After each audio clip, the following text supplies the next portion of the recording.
Happy Friday! So, we're finishing procrastination week with how to overcome procrastination, right? And the truth is, doing things makes the negative feelings associated with procrastination, like anxiety, go down. So, making moves in what you need to do will make your procrastination go down. But sometimes we can't even get ourselves to start.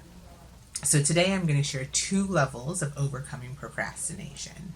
First is a self-compassion level.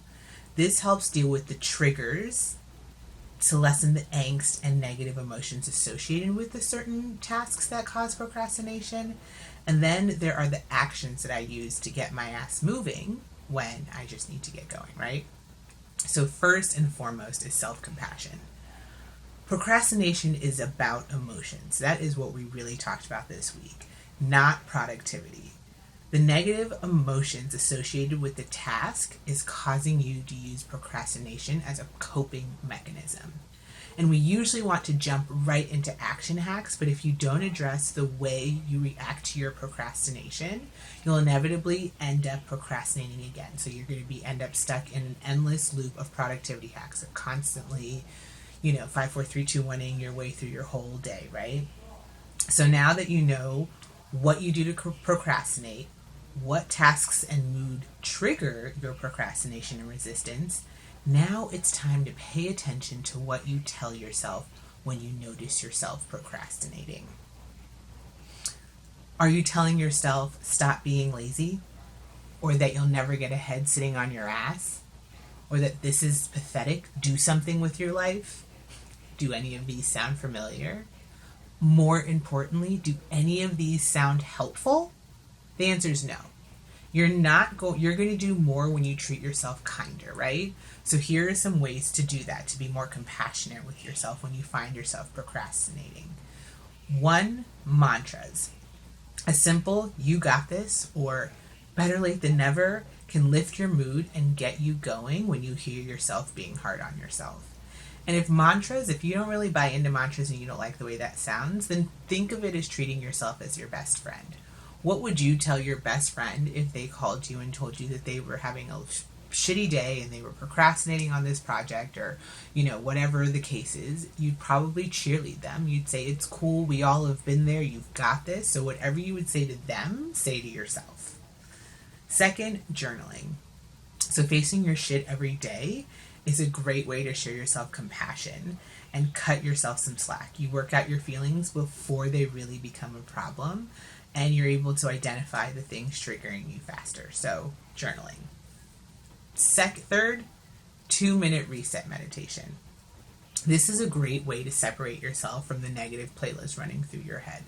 So we are not our thoughts, right? So taking 2 minutes, just set a timer, some deep breaths, you can get focused again and get back to what you were doing and just let that stress playlist get out of your head. And finally, connection. So I use my coach and my accountability partners for this. I can text and reach out and let them know that I'm just not doing the things, or ask them to check in with me on my goals, which help me to get out of my procrastination. But I also have been doing this with my husband because he's been working from home, and just letting him know when there are just a whole bunch of stress and worries and negative thoughts running through my head. He's always there with an encouraging word. So those are my 4 ways of treating myself compassionately so I can get over that first really emotional hump of procrastination. Now, action hacks.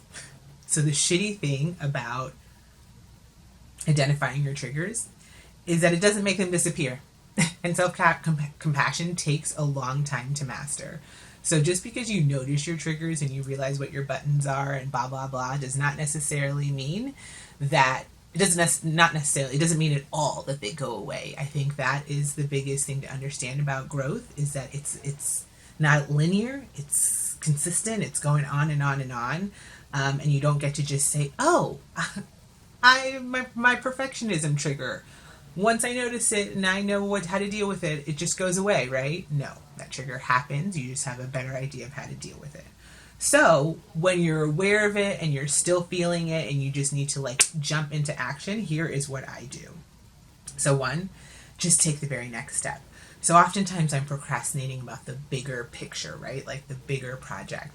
And when I just focus on what is the next step, oftentimes I can just fall into the spiral of taking the next step, taking the next step. It's really getting myself focused and in the moment.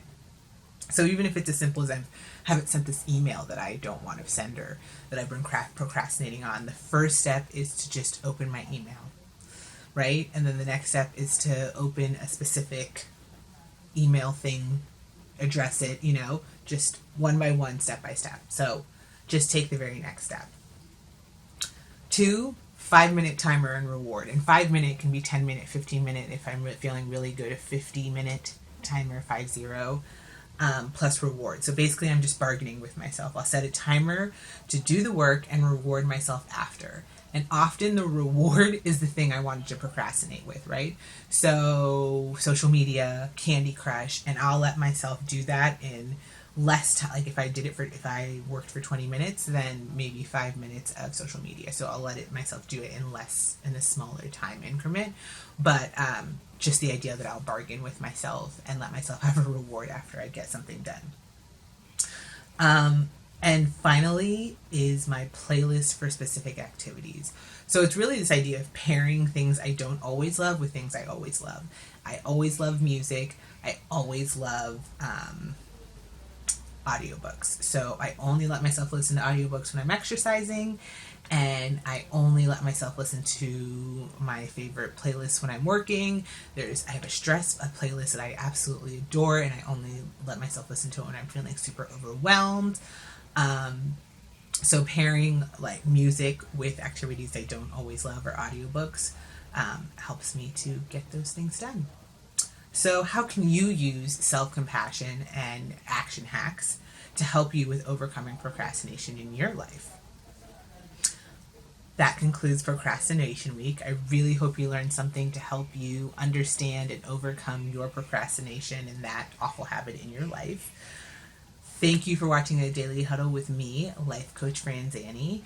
Each week I pick a theme, and every day we discuss a topic under that theme, all around better every day. Because here we don't hope to have a good life, we work to live our very best lives. Give yourself an amazing weekend. I'll see you here bright and early on Monday to continue next week's discussion.